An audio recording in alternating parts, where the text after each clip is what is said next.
Hey everyone, I'm here to deliver today's presser. So unfortunately, we did not get the result that we wanted.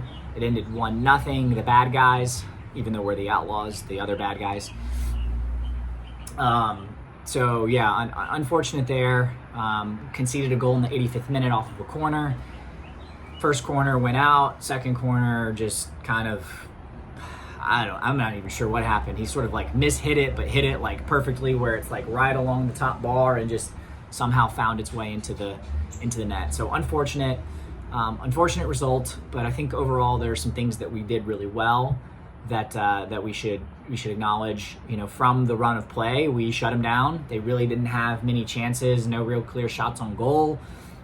So big shout out to the back line and our midfield for defending well as a unit and helping keep the opportunities to a minimum.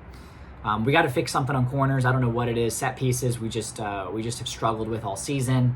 We've conceded late off of corners consistently, and that's been our challenge. So, Diallo. I'm going to go ahead and quote Diallo here because I think what he said is really important. So Diallo wrote, "I know this loss left a bitter taste in everyone's mouth. We have 5 more games, and we most certainly can win out. We just have to remember what was our liability in each team we played. So example, we play iOS. This next week, we had a very slow start, and there was a large gap between our midfield and back line, and then corner, and corner. So, I think it's clear what we need to work on is we need to be better defensively on corners. Ideally, we don't concede them. We can't necessarily control that, but we do need to defend better. So we need to have some leadership in there and figure out how do we solve our corner challenges. I do agree. I think there's an opportunity for us to win out. At this point, everyone's going to assume, we're going to beat them pretty easy. It is what it is. We don't have to worry about it, which actually puts us in a driving spot. I think we surprised people last season on the strength compared to the season before. And so this season, everyone was coming out expecting we were going to be the toughest team to play, and they've played that way. So I think that's a testament to how they're approaching our matches, and gives us an opportunity in the second half where we're playing everyone for the second time to come out and kind of play freely. We know how they're going to play. We just need to play our game. So I think that is a key takeaway. So definitely agree with you there, Diallo. Let's get into the preguntas. The delay of game tactic work. Matt, what are your thoughts? Let's go beat a team with 8 people. This will be like the 4th time we've waited for the other. Look, this team has never started a game on time, and we could have just made them forfeit because they didn't have enough people at the start of the match, and we waited a certain amount of time. I do think that there is something about there's a level of disrespect when you don't show up to games on time and you essentially condense the match, because we lost 15 minutes, and based on how we were playing, we had a goal coming and maybe multiple goals coming. So the fact that this ended the way that it did was frustrating, especially because we lost 15 minutes. So hopefully there's something that addresses the fact that if a game starts at 3 o'clock or 5 o'clock or 7 o'clock or whatever it is, that doesn't mean that you show up at 6:05 and there's only a couple people from the team. It's frustrating. We don't do that to other teams, and if we showed up late, I would expect we would start with less people. So I think that that's something that the league needs to address, especially because these same teams can hang out for another hour and a half afterwards and drink beer. So it's not like there's a lack of time. It's Min City, different story. They're struggling to get players there, but they're also having people that have to leave early. So I think there's a level across each thing, and it's frustrating, especially if you're losing, for that stuff to happen. But yeah, I think we do need to address that, because it is frustrating when, a match is supposed to start at a certain time and people don't show up. There are rules, and so I think that we just need to enforce those rules as to what happens moving forward. So that's what I have to say. I do think that we had done our drill, we were ready to go, and then we stood around for another 15 minutes while we waited. So, we were ready to go, and then we ended up having this lull, and it showed. We didn't come out quite as fast as we would have if we'd actually just started the game when we were supposed to start the game. Is there any risk of giving up as the season spirals towards disaster? We play to win the game. That's for you, Jono. We play to win the game. What's happened previously has happened. Let's go out there and win. Next question. Could Outlaws score in Bangkok with a $100 bill hanging out of our zippers?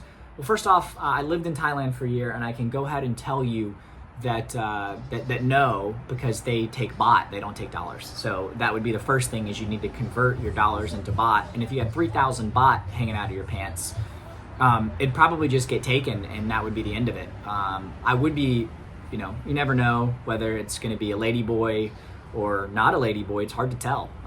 So anyway, that's a whole nother thing. We won't get into gender politics or gender identity. But if you are curious, the word for ladyboy in Thailand is gatoy. It is a term, and I will tell you, as a teacher there, my best students were gatoy. The gatoy were my best students. They like hushed the class. They said, "Shh, listen, teacher's talking." So I highly recommend, that you if you do spend time in Thailand, lovely people, everyone's welcome, friendly. So anyway, moving on. Should we go to Div 2? Look, we're competitive in Division 1. We've been unlucky at the end of multiple matches. It's not like we haven't been competitive. So I think the idea of going to Div 2 is a little melodramatic. So for the person who asked that question, come on, man, come on. How many more losses before Matt Bailey abandons us? Well, look, I think what we were missing in that last match was Matt Bailey. The last game that he played in, the match before, we won 5-2. No Matt Bailey. The previous game, we lose that one, or we don't lose, but it's a tight 2-2 draw. We don't really see him in we missed him the match before that. This match, we don't see him. So I think he's only had 2 appearances this entire season out of the matches that we've been to, and I think that's actually what we're missing, is we need Matty B energy on the field, not on the sideline. So those are that's my 2 cents. Is there any injury report on Zachariah winning as Tam? Well, apparently Zach took a little elbow to the ribs and has a hairline fracture. He is on the, injured list right now. I'm not sure when he'll come back. According to his wife and doctor, that'll be in 2027. According to him, he's ready to go right now. So, we'll see. We'll see. I'm sure it's somewhere in between. But hopefully he recovers quickly and we can get him back out there. What improvements did you see? Look, I think that one of the big things that I saw in this match is that we didn't give up goals from run of play. So the amount of chances that they actually had from the run of play, maybe they had a couple of shots. I mean, Pat made a great save off of a free kick. He was cleaning up a lot of things, so there was him coming out, and he was doing a great job of cleaning things up. But in terms of direct chances and direct shots off of the run of play, they really didn't have any. We pretty much shut them down. So I think that there's some good takeaways that if we can build off of that, we can be successful. We've got to figure some things out offensively, make sure that we have some more quality, we use the width of the field, and we have some more quality in the final third. But, ultimately, there's some good takeaways if you look at how we've played consistently. The goals that we're giving up are off of corners, they're off of set pieces. So that's been our challenge, not actually run play. And at the end of the day, this season is up to us what we want to do with it. I think that there's a big opportunity for us to play well and continue to do well. I do think that we missed the opportunity to give Diallo another header. He scored off of 2 headers in the last 2 matches. So I think that was a miss. But overall, we're going to play iOS, and I think there's a good opportunity for us to run the back half of the table. So let's go out there and do it. That's all I got, boys. Peace.